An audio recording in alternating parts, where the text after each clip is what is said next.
Let's kick it off. Welcome everybody to Lady Family Live. This is our Rock Block themed episode, and I'm very excited because the Rock Block wine has always been one of my favorite wines that we make, and we'll touch on that. We'll touch on all things Rock Block tonight. Just a couple of things to throw your way while I've got your attention. We are open for tastings. If you haven't been able to come out to Napa to visit us, hopefully you can soon, and you can come and have a great experience with us. I'm currently hanging out backstage, which is one of our tastings that we've finally been able to reopen. We reopened it at about mid-April, and this is where we feature some really cool artwork. We do still have some of Jerry Garcia and Grace Slick's artwork in here, but we just got a brand new exhibit from Tom Everhart, who has the exclusive license rights to the Peanuts characters. So he was friends with Charles Schultz all through the 80s, and just they became very close. And so he has the exclusive rights to do really cool pieces of artwork with the Peanuts characters. So you can see I've got some Snoopy behind me here, but really visually engaging stuff. Very cool. You'll definitely want to plan a backstage tasting with us as soon as you can come back out to Napa to check it out. A couple other things. What else do we have? We've got, we are open. I mentioned that. Please, if you do want to come out, book your tastings in advance. It's crazy. People are getting out. They're coming. They're booking up the restaurants. They're booking up the hotels. So that's my insider's tip for you guys. Book in advance. Give us a call. Let us know if you have questions about the different experiences, when you want to book them, what times are available. It gets very, very busy on the weekends. So if you're able to visit during the week, you'll be much better off finding the appointments and things that you're looking for. So just wanted to throw that out there. But tonight's all about Rock Block, so let's start shifting over to that. I do want to mention that one of the wines we're tasting tonight, the 2018, we did a food pairing with that wine that you can find on our Wine Club newsletter, which is available to everybody. So even if you're not on the Wine Club, you can head to our website and find that newsletter and see what Chef Lynn of the Poetry Inn, our hotel property, what she put together for a pairing for this wine. So check that out. But, I've got all this cool Peanuts stuff behind me here with Snoopy and all that. And I know it's not rock and roll, but my dad, Cliff, is a huge Peanuts fan. So I'm going to bring him on because I feel like that's a good segue for him to kind of start. He can kind of tell you about how he was so excited to have this exhibit come into the gallery. So Dad, can you hear us? Can you see us? I can see you. Can you see me? I am only getting your, looks like your audio right now. Let's see if I can get you to get your video on. You think by now we would have this all figured out. It's been over a year of pandemic, but there we go. So now we've got video. We've got everybody here.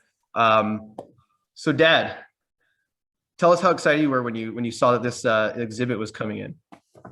Well, I was a big Peanuts fan. I when I was a kid, I remember cutting the Peanuts cartoon out of every newspaper and gluing it in a scrapbook. And, I kind of grew up on Peanuts. I have analogies. In fact, somebody gave me a gift the other day of sort of Peanuts analogy, or the whole Peanuts thing. And yeah. But first off, Jason, what's really important, I have my Rock Block themed t-shirt. Nice.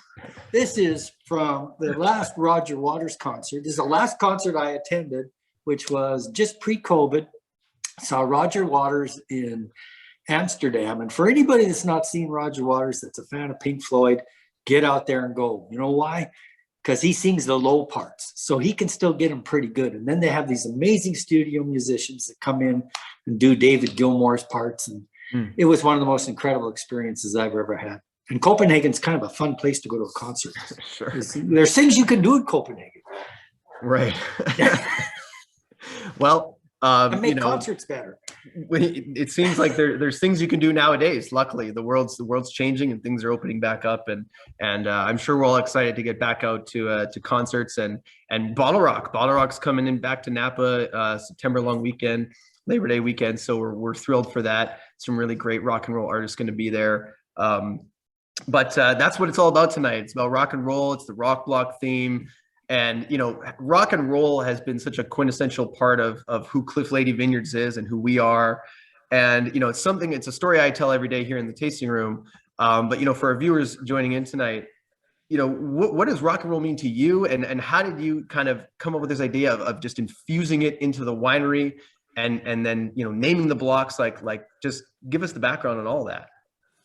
Well, obviously, I love classic rock. I've was lucky enough to grow up in that era, and lucky enough to see quite a few rock concerts during the day. And when we when I realized there was all these vineyard blocks involved in wineries, 50 some blocks or whatever, that we came up with the theme that I guess I kind of came up with the idea that we should name them after classic rock songs. So everybody at the winery at the time put in their 10 favorite classic rock songs, and I played dictator, and I sort of narrowed it down to what we felt were actual classic rock songs. And we've pretty well got it nailed, but we got something called Intergalactic on there, and I've been trying to figure out who and how and where did we get Intergalactic. So if you must know, this story, Dad. I mean, so I do. I know. Viewers that don't know, Intergalactic is a Beastie Boys song. And there was a new vineyard that was planted a few years ago. And I said, Dad, we got a new block. We got to come up with a new name. I felt like it was my shot. I felt like I had to throw something at them. And my arguments were that the Beastie Boys are in the Rock and Roll Hall of Fame. They are legitimate musicians. Like they play instruments. They're not just rappers that write lyrics and rap. They can legitimately play legitimate musicians that can play instruments. And if you've ever checked out their instrumental albums, they're actually pretty cool.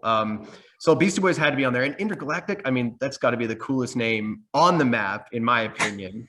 And hopefully one day it gets to grace a rock block bottling, but who knows? I know I'm not going to push my luck, but it's great. I just wanted to clarify for all these rock and roll aficionados like myself that, when you got David Bowie and you got Pink Floyd and you've got, the Beatles and the Stones, and the Beastie Boys ended up in there, that at least they understand now why. So, okay, now that we've got that, you've got Mike D and you've got Ad Rock and you've got MCA. I mean, you've got some really cool stuff on there. They're multi-generational as well. So I'm sure many of our viewers tonight at some point in their lives have really loved listening to the Beastie Boys and having fun with their music. So I'm hoping so anyways. That's the hope, because I absolutely love them. So I love the idea, naming the blocks after the songs, but that was kind of the first thing you did, and playing the music in the winery. I know that is another thing that was kind of innovative, because early on you didn't get a lot of tasting rooms that were playing rock and roll.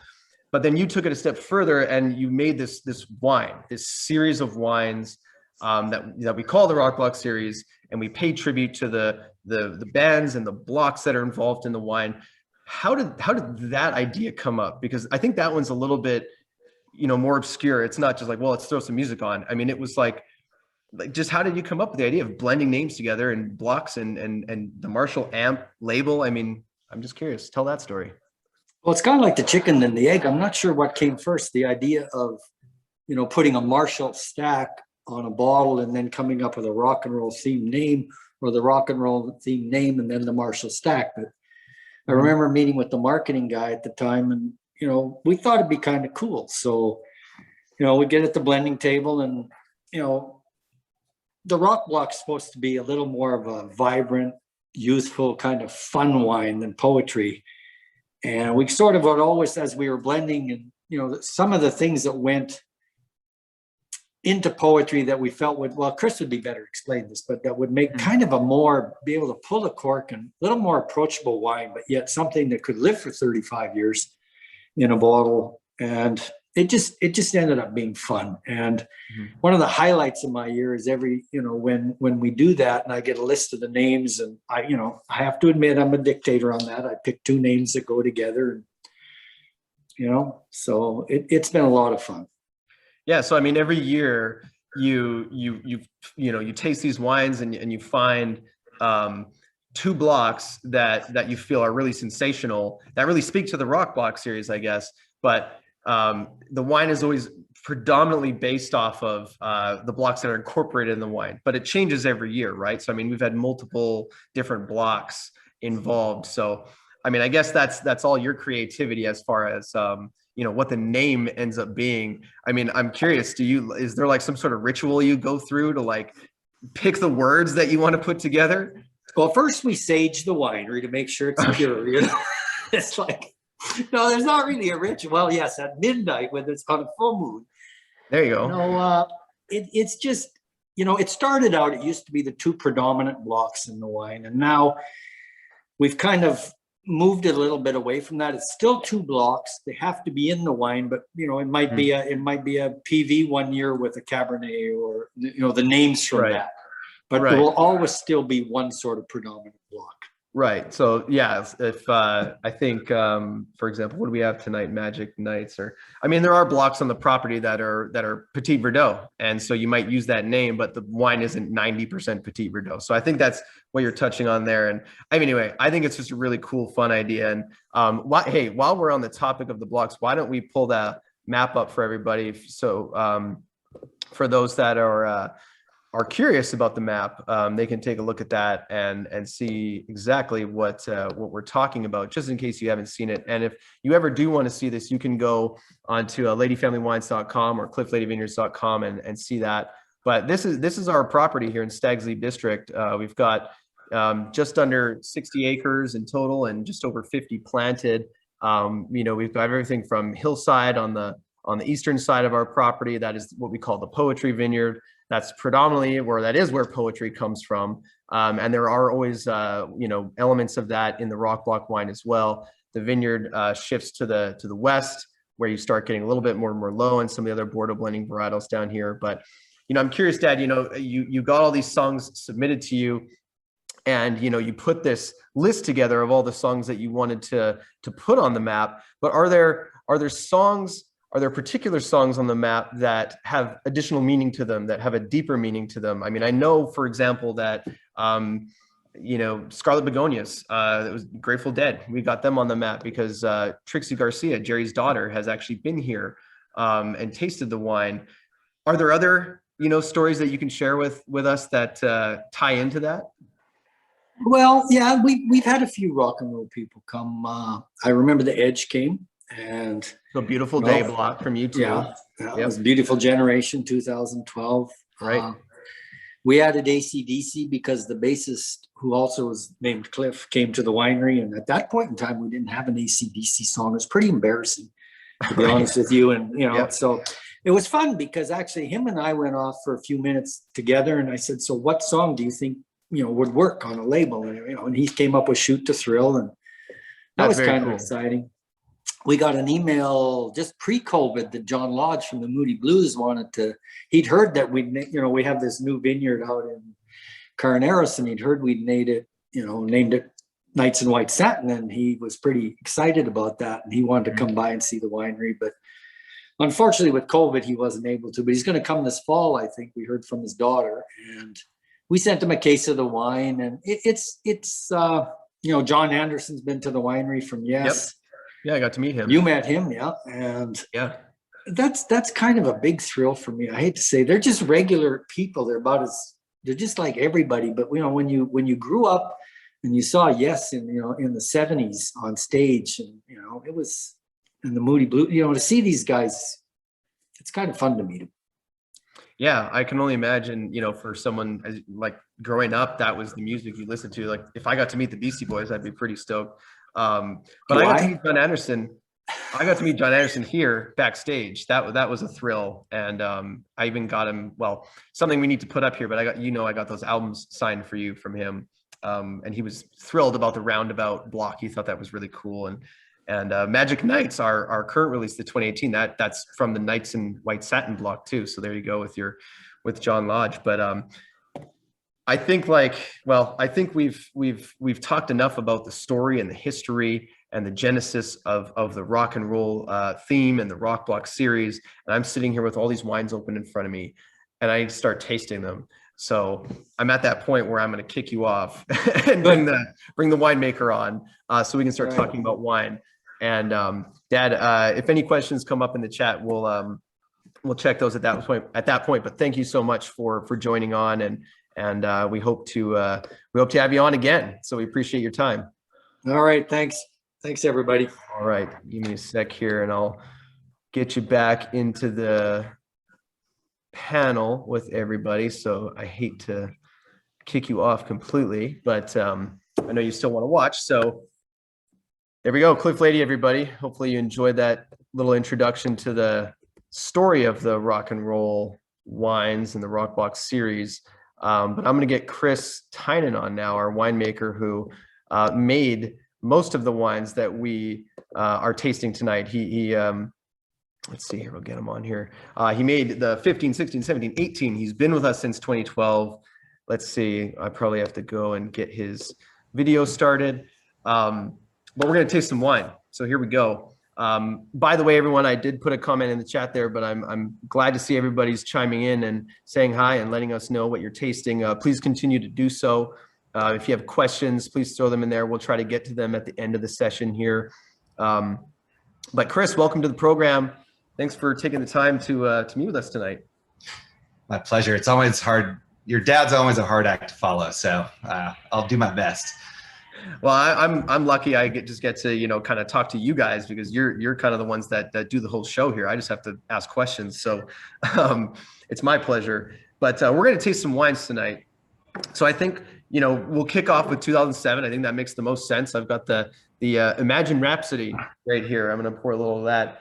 2007, I think I've mentioned this in past webinars. So, I feel like we've done so many of these now that, we've covered a lot of vintages and everyone's probably getting tired of me telling this story, but I worked the 2007 vintage. That was the first harvest I ever worked. And I got to help make this exact wine. And I think it's just exciting to taste it now because I remember, back in maybe 2010 and 11 and 12, when it was young, I was just like, I wonder what this wine's going to become.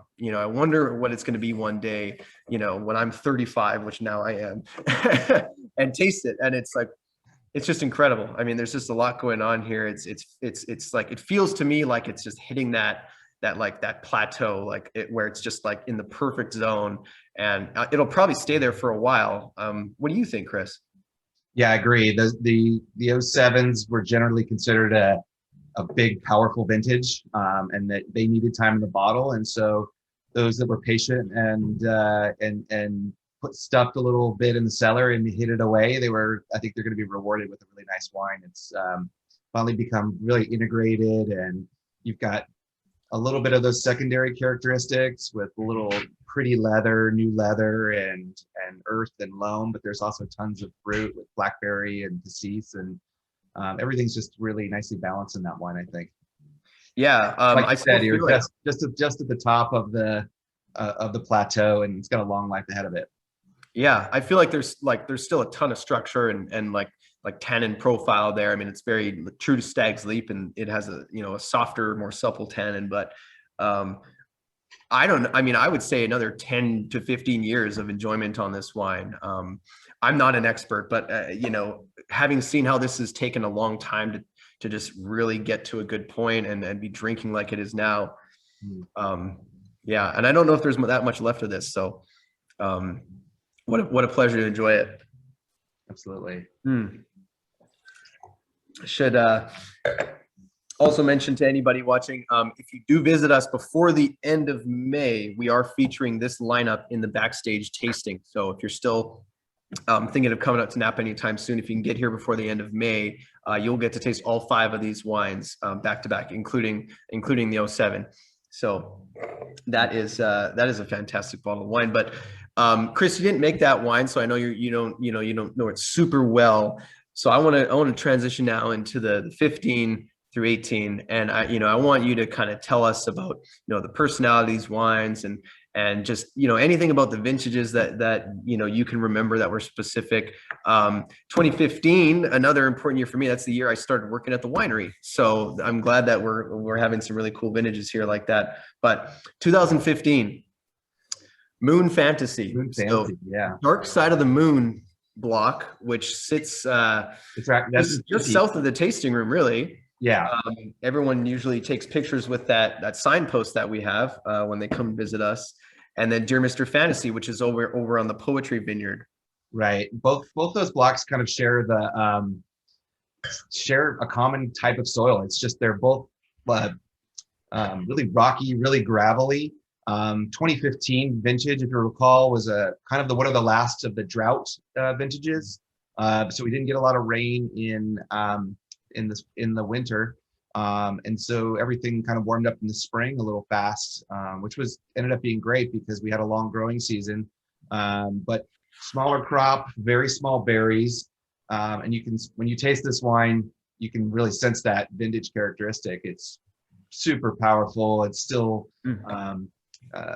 very concentrated. If you're gonna crack this open, give it a couple hours in the decanter and pair it with a big ribeye, it's just it's still a baby. But gosh, man, the aromatics are so complex. I get a lot of those ribeye beef drippings. I get a lot of rocks and just pebbles and gravel and then just this luscious wave of cassis and blackberry that are just really signatures of the vineyard, but in a really concentrated, compact form right now. Geez, the potential for this wine is just outstanding.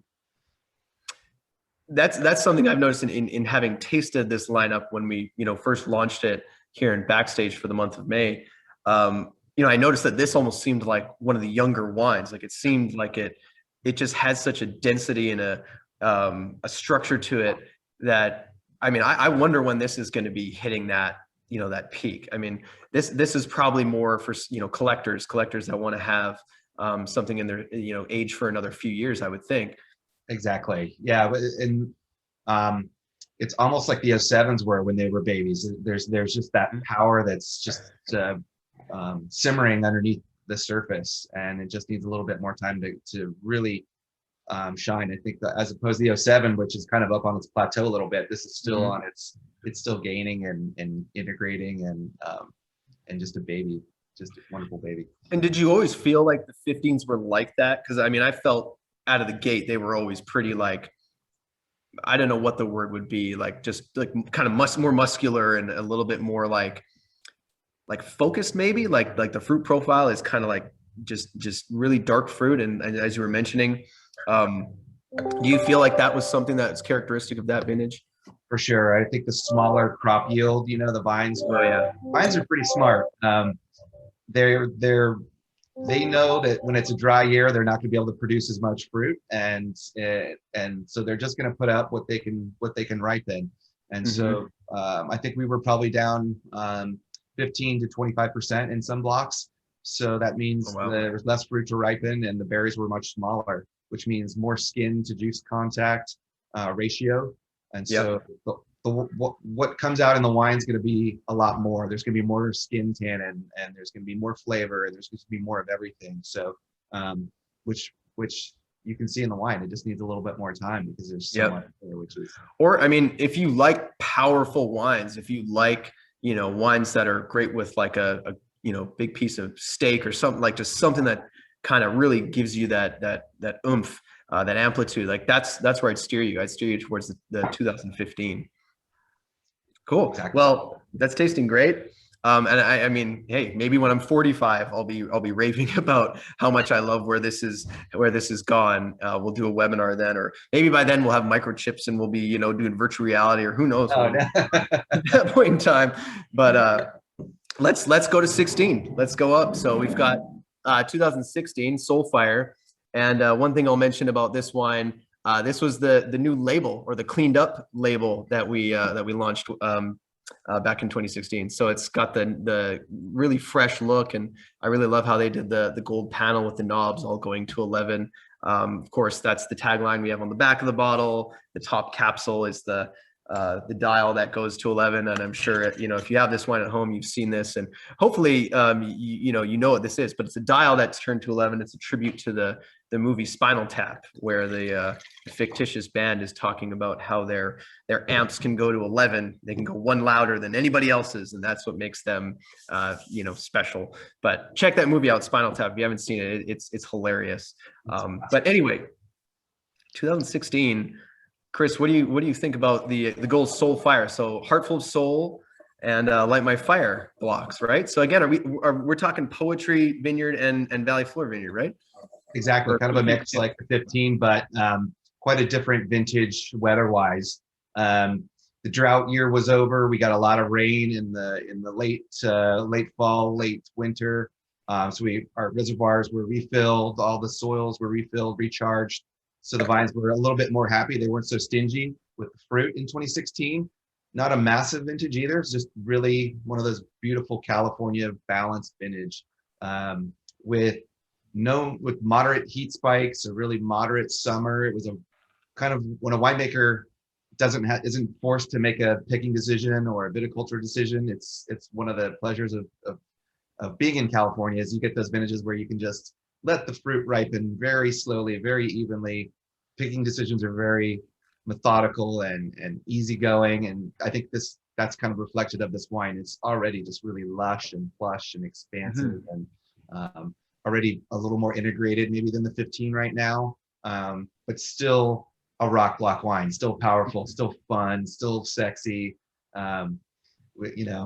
We call it our Cabernet in leather pants. It's a little bit rock and roll. You're thinking 1970s Mick Jagger and Keith Richards, Glimmer Twins. And this is still a really fun, powerful wine that's super aromatic right now, I think. Yeah, you can definitely notice a pretty big difference between 15 and 16. Even just in like the fruit profile is shifting. There's a little bit more red fruit, I think, coming out. And to your point, like it's just a little bit more approachable than the 15 in terms of the structural elements. I mean, they're still there and they certainly, you feel them on the back end, but just on the entry, it's really like a little bit more plush. And, that's what I love about this wine is even though there's like a stylistic sort of guideline that we look for, they can be, they are different every year and representative of vintage, which is, I think all of our wines always are. But that's what's exciting about having, a vertical of these wines to taste and admire over the years is just how they are different.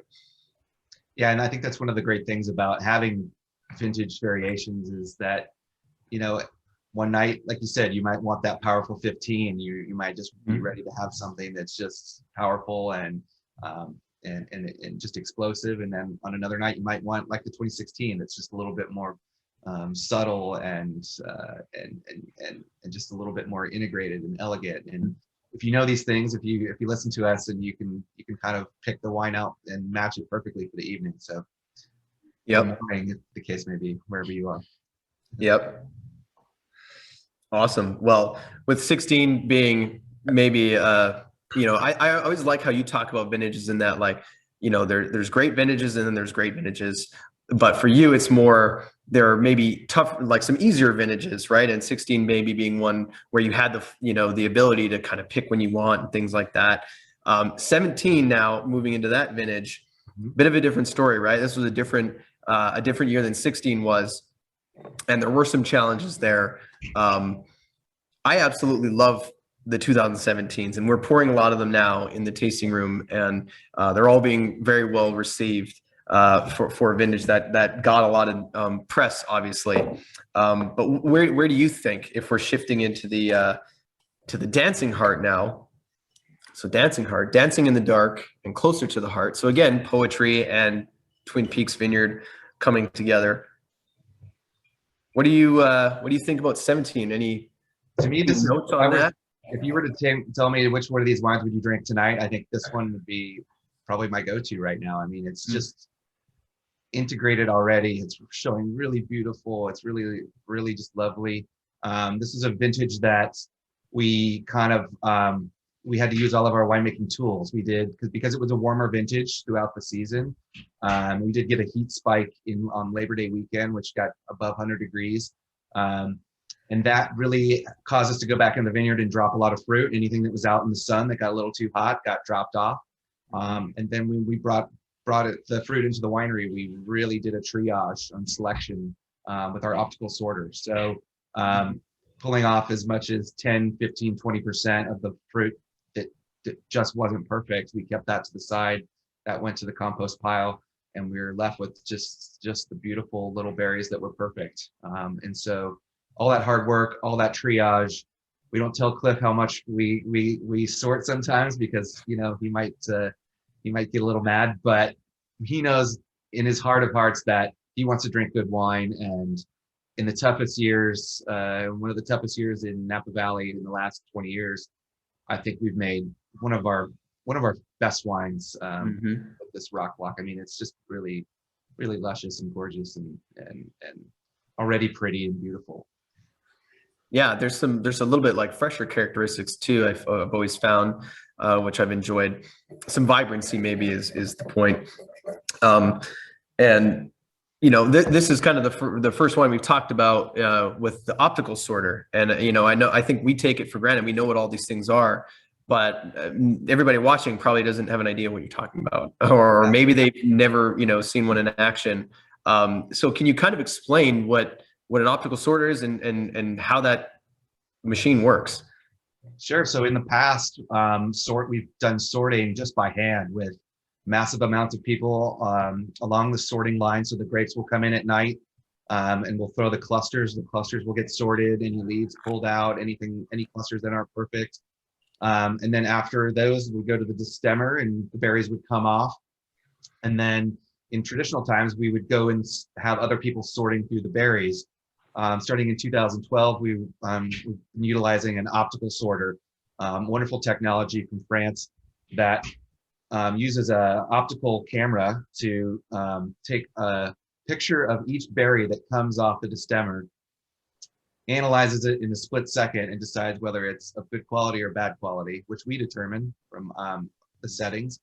And that allows us to, the fruit that comes off our optical sorter is just these little perfect caviar, these little perfect berries, because that's what we want to carry gravity style to the tops of the tanks and ferment. It's just a way of sorting. You only get the perfect berries and nothing but the perfect berries into the tank every time. So no raisins, no underripe berries, no stems, no spiders, no snails, anything like that. It's just pure whole berries, and it makes my job much easier when we can just have these amazing little sorting techniques to really rise above tougher vintages like 17, which were tougher for some people.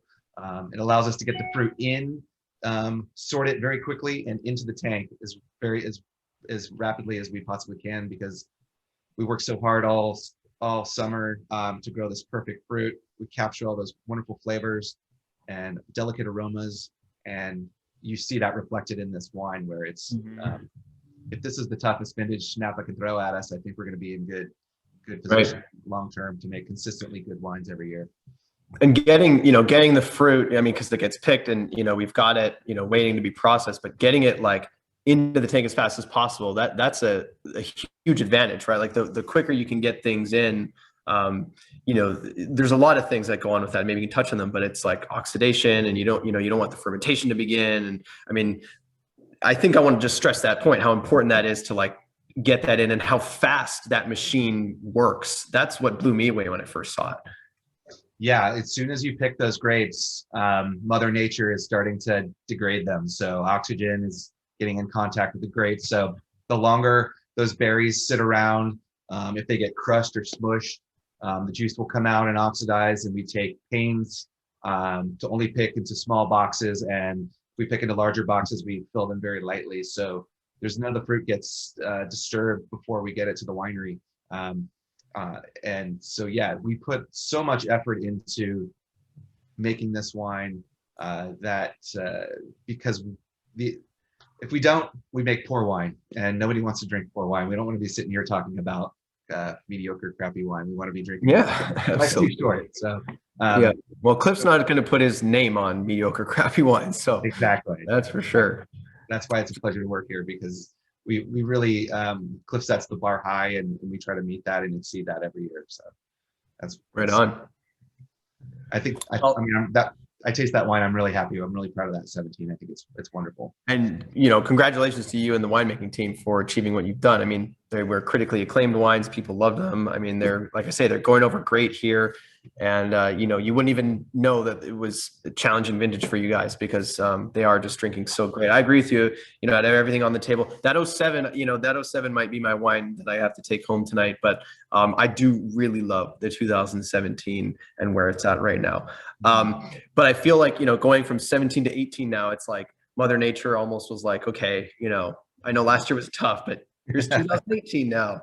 So why don't we switch over to that? We'll start talking about the 2018, the Magic Nights. So the Magic Bust block and the Knights in White Satin block, which I believe those are both, I think, Twin Peaks, although there likely is fruit from poetry as well in here. And Chris, you would be able to speak better to that. But before we kind of dig fully into 2018 and what you're tasting, I'm curious, like stylistically and just from a winemaking standpoint, maybe not stylistically, but technique wise, we're talking about 4 different years here. Did anything change for you than the way you approach the winemaking? Did you learn anything from 16 and 17 going into 18? Is that reflective in the wine? And is there anything that you're doing differently these days? Oh, that's a great question. I think, since being here since 2012, every year you get to know the vineyard a little bit better.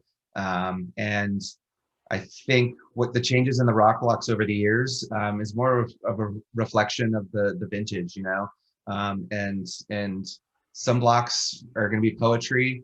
And then one year, maybe it likes a little cooler year, a little hotter year, that block just screams rock block. And it's going to make rock block. Overall, the winemaking techniques haven't really changed. We're still, using a high selection and everything and French oak. But I think to your point, the poetry vineyard, as it's aging, those poetry blocks are so rocky and so shallow that even though we've got now 12-year-old, 15-year-old vines in that block, you look at them and the structure of the vine is still very small. They're just taking a long time to get established. And already in such a young age, they're producing, I think, world-class wines. And so to be a part of watching this vineyard mature and become more complex and get deeper and richer is fascinating to watch. So I think rock block and poetry are just going to get better and better throughout the next 10, 20, 30 years, because those vineyards are set up so nicely and so well maintained that the investment and the legacy that will be passed down to whoever takes it over after us is going to be rewarded with something really special. So, and hopefully they'll have these wines to look back on and taste in their cellar, because I think they're a reflection of that soil and that terroir. Mm-hmm. So speaking of that, what are you picking up in the 2018 year? I mean, 2018 is a little, especially after 17 being a tougher vintage, 18's a little bit, I hate to take credit for it because it was, again, such kind of like 16, a very easy year. California, Napa Valley, beautiful season, long extended growing season, no heat spikes, no cold spots, no rain, just leisurely pace. A little bit bigger crop, but we had to drop a little bit more fruit to kind of maintain balance. But overall, wines that are drinking really, really well right out of the gate, hard to resist. They might go into a little bit of quiet phase, but I don't think it's going to last very long. I think it's just going to be a wine that's going to drink beautifully for the next 30 years. I think you'll watch it age gracefully and effortlessly. Already it's just so beautiful and plush. So we just released this wine, 2018 Magic Nights. Again, pouring it here in the rock block tasting, but that's the only place on property that we've got it, which is kind of fun. Looking ahead, what are your feelings on 2019? Some of the next releases coming up. What do you feel about that vintage? Boy, it might be the best out of all these vintages. It's really, really beautiful. I think it's kind of like 18 in that it's, it was a really easy growing season. But maybe with just a little bit more concentration, a little bit more complexity. We'll know when we get it in the bottle, but it's for sure. But I think we're on the heels of another really, really amazing vintage. So we feel blessed for that. And it's across the board. All the 19s, from poetry to claret and everything in between, is just gorgeous. So that's why you got to have the vertical, right? Because it's like you got to be able to see how these wines, evolve over time, and they are just different stories. It's just every year's got a little bit of a different story to it. And that's what's exciting about tasting something, you know, for example, from 2015. I mean, you know, that wine's 6 years old coming up, and still a young wine. I mean, that's certainly something I take away in tasting these wines, is just that there's a distinctiveness to each of them. And I like how you know, draw 16 and 18, you know, together, because you can kind of look ahead and see what 18 is going to be like in a couple of years. You can kind of go into the future with that. But you know, we've tasted through, and you know, I think we've talked a lot about winemaking, and you know, the main thing is we got a lot of questions coming up. So I think we're okay to kind of to shift over to that and start taking questions and answering some of this great feedback we're getting in the chat here. So here we go. What do we got? First, I'm going to throw a question out. There's my question while I kind of, you know, bring these up. But my question to you, Chris, I got to name a block Intergalactic. What would you name a block? And you know what? To take it even further, for those watching, put in the chat, what would you name a block? I want to know that. But Chris, go ahead and let us know what you think you would name a block if you had the opportunity. You're putting me on the spot because that's never entered my mind, because I know Cliff would never allow it. Well, it was a gutsy move on my part. I made sure we were at a restaurant. It was a public place, just in case he wanted to kill me, that, you know, there'd be witnesses or whatever. Like, you know, I made sure that, you know, we had a nice bottle of wine on the table, and, you know, we're having a good time. But anyway. Oh gosh. Well, geez, I don't know. Let me think about it. I mean, we've already got a Hendrix block, because I'm a huge Hendrix fan. Gosh, I can't think of anything offhand. Let me think. Well, I'll take a question. I'll take a quick question while you're thinking. We did get a question about the Rocket Man block, which is a new block that we've got. Yes, indeed, that block name did change to Rocket Man. I believe that came together just through a team vote on Rocket Man. We actually had Bernie Taupin's artwork here backstage for quite a while, shortly after the Rocket Man movie, and that's when the conversation started. So we do have Rocket Man now, which is fun, and you'll be able to come and see that block when you visit the property. So Chris, back to you, buddy. What do you think?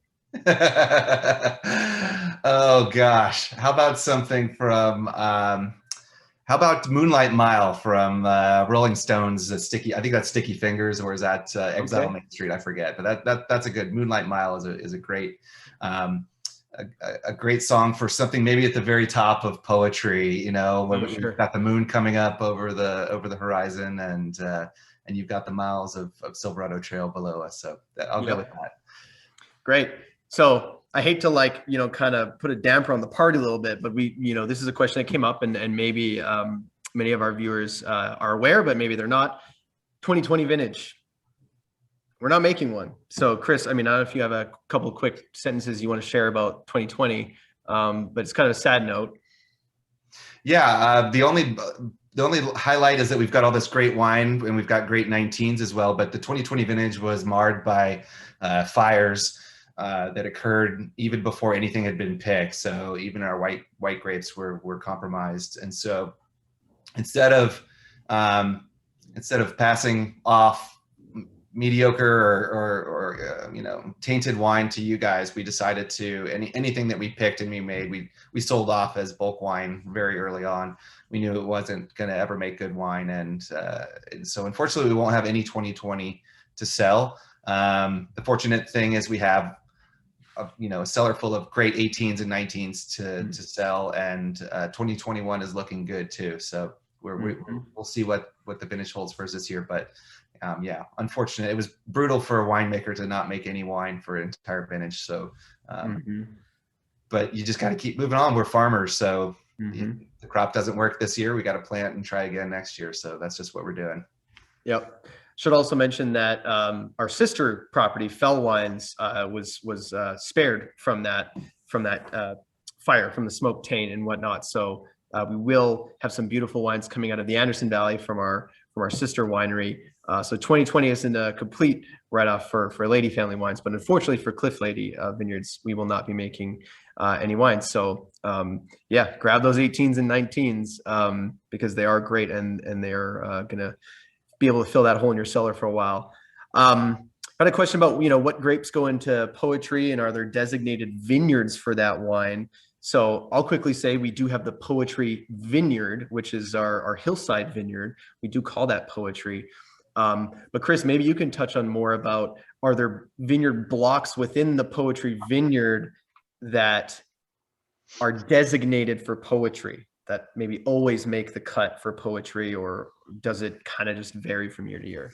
There's a few blocks that are pretty consistently poetry, but again, it varies year to year. You can see some of the blocks in Rock Block around from the Poetry Vineyard. And it's very vintage dependent. And then it's blend. It's just what Mother Nature gives us, and when we're tasting in the blending sessions, that what plays well together, what dances well together. And so it changes from year to year. I would say we always enjoy it more when it's got a little bit Merlot and Cab Franc and Petit Verdot in there as well. So those are always other little variables that make the wine even better. But yeah, we try to keep an open mind. There's that entire hillside's pretty amazing, and our Twin Peaks vineyard is pretty amazing as well. We call it Twin Peaks because it sits below two Twin Peaks. So even though we're on the valley floor, we've got all this alluvial soil and rocks that have been worn away from these two Twin Peaks. So we're almost like a little hillside benchland here in the middle, or on the side of the valley floor. So when people say we're valley floor here at Twin Peaks, I almost say, well, that's not really true. We're kind of benchland almost here. So, which makes for amazing wine. All right. So I'm going to change my pitch from now on. I'm not going to say valley floor anymore. Exactly. I'm not going to use that anymore. But this kind of brought up another question to me. Poetry and Rock Block. Because sometimes the Poetry Vineyard goes into Rock Block, and there's certain blocks that'll go between the two wines. Like, what's the stylistic difference? My dad talked about it a little bit, but what's your view on the stylistic difference between Poetry and Rock Block? Yeah, I think obviously poetry is our highest expression. It's our most serious wine. It's our most, I wouldn't say complex, because I think our Rock Block is very complex too, but I think there's something undescribable about a wine, a lot that goes into poetry. It's just it's got layers of complexity. It's got balance, freshness, and it's a different expression. It's a different song. It's a different style of wine that just screams poetry, and one screams Rock Block. And it's a work of art every year. So we just kind of create them, and we usually taste something when we're tasting through. One screams poetry, one screams Rock Block, one screams hi-fi. So right, yeah, the kind of the grapes tell us what they want to be every year, and we kind of guide them and help them reach their full potential. Awesome. We did have a question about the Moon Fantasy, and for anyone who just wanted to review on that, we felt it was probably, of the lineup, it was probably just the most structured and densest wine at this point in time. Something that if you like to collect wine and age wine, that's probably the one. I mean, maybe that in the 18 you'd want to snag now and stick them in the cellar, and check them back in maybe 3 to 5 years, things like that. Or when I say 3 to 5 years, I mean check them every year over 3 to 5 years. So you always want to buy a few bottles. That's something that I learned early on, because I would buy one bottle of something and then I drink it and I'd be like, I wish I would have held that for another 5 years. And now I can't get that wine, or it's 3 times the price. So anyway, that was kind of the thoughts on the 2015, I think, in general, Chris, right? It was just something that's a little bit more structured and collectible. Exactly. Cool. We've also got just a question. I don't think we necessarily touched on it, but Chris, a tasting note for the 18. What's the fruit profile you're looking at in there, and what kind of jumps out at you at this point in time? I think in almost all of our reds in 2018, I think we have a beautiful balance between black fruit and red fruit. Like, sometimes you're like, oh, this is raspberry, but no, it's blackberry, and no, there's a little blueberry. It's there's just a lovely little complexity that's inherent. I also think this wine has lots of floral elements, especially violets, and there's those fruits and those perfumes really come together in the aromatics, and then you've got a little bit of spice elements with cinnamon and clove and cardamom, and I could probably pull up the tasting note. Yeah, no, it's, hey, it's I think you, inspirational. This wine, I mean, it's just you can just, you get in there and you smell something else. So Yep. there's a little blood orange candy peel in there as well. it's just changing. I mean, it's even changing from when I first poured it in the glass, and being a young wine, you kind of expect that. Did get a question about where kind of songbook fits in, and we did do a songbook webinar recently, but you know, songbook is effectively just it's a different property in total. So, I mean, you know, it's these are rock block and poetry, Stag's Leap District wines from our property.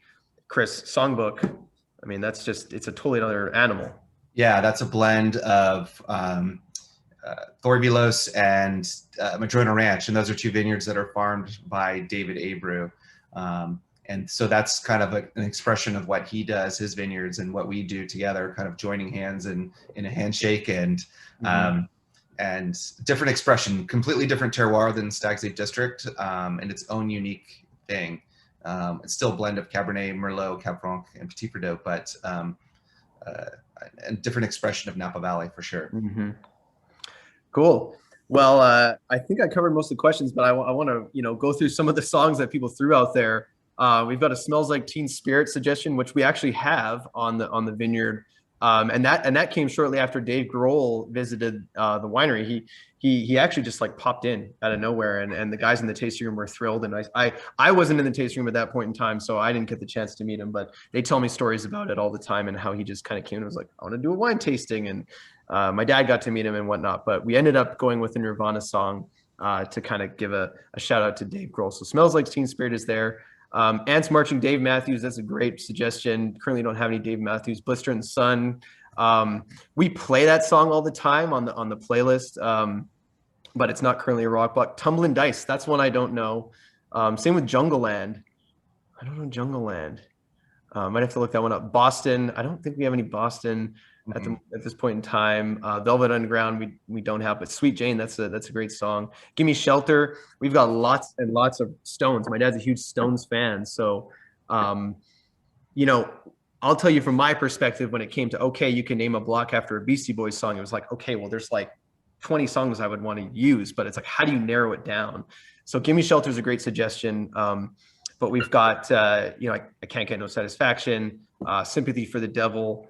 I'm not sure if there's others, but we've got some Stones out there. Landslide block, we do have a landslide block, of course. Billy Joel, We Didn't Start the Fire, we don't have that. That one hits a little too close to home after 2020. Yeah, so we're gonna cut that one off. No, we don't want fire in there. We probably don't want that. Yeah, we probably, unfortunately. Sorry, good song, but probably not the best. Yellow Ledbetter, Gold Dust Woman. What else do we got?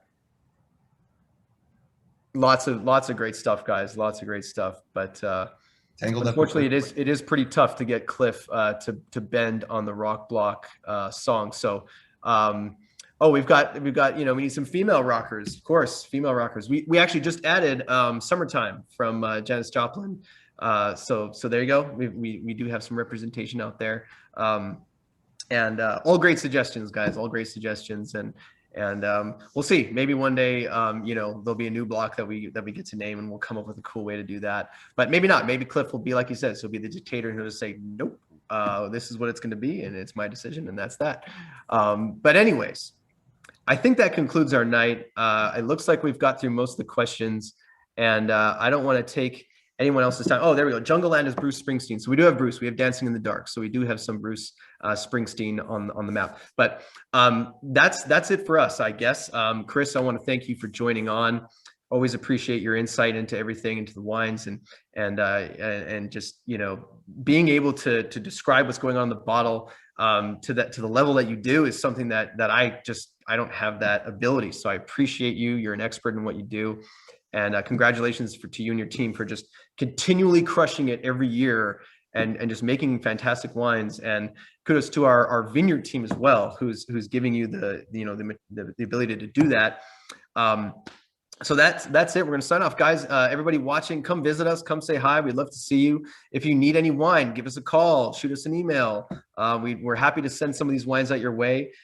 We brought them out for the month-long feature, and after that, they might go away for a little while. So just be aware of that. If you want to add any, just let us know. And we've got some other cool new releases. The 2018 Tokalon is now out. So give us a shout. Let us know what we can put together for you. But thanks so much for your time tonight. And cheers, guys. Hope to see you soon. Cheers. Thank you, everyone.